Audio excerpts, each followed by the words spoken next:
मित्रांनो, श्री स्वामी समर्थ। तर मित्रांनो, 5 एप्रिल या दिवशी संकष्टी चतुर्थी आहे। तर चंद्रोदयाची वेळ, शुभ मुहूर्त काय आहे तर आपण जाणून घेऊया।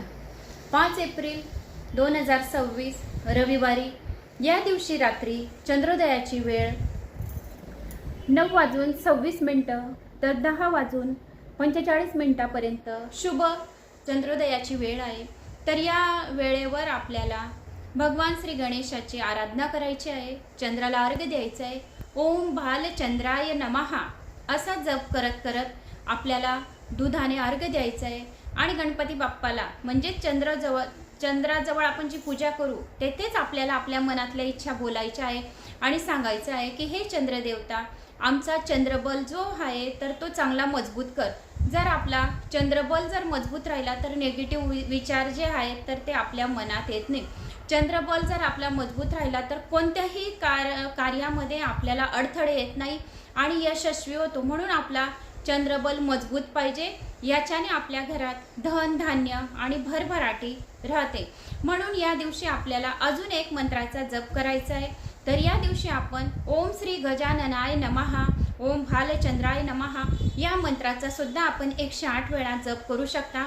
गणेशाच्या मंदिरात जाऊन आपल्याला दुर्वा, मोदक, लाडू, लाल जास्वंदाचं फूल, बेलपत्र आपण भगवान श्री गणेशाला अर्पण कराव्या आणि मनातल्या सर्व इच्छा सांगाव्या।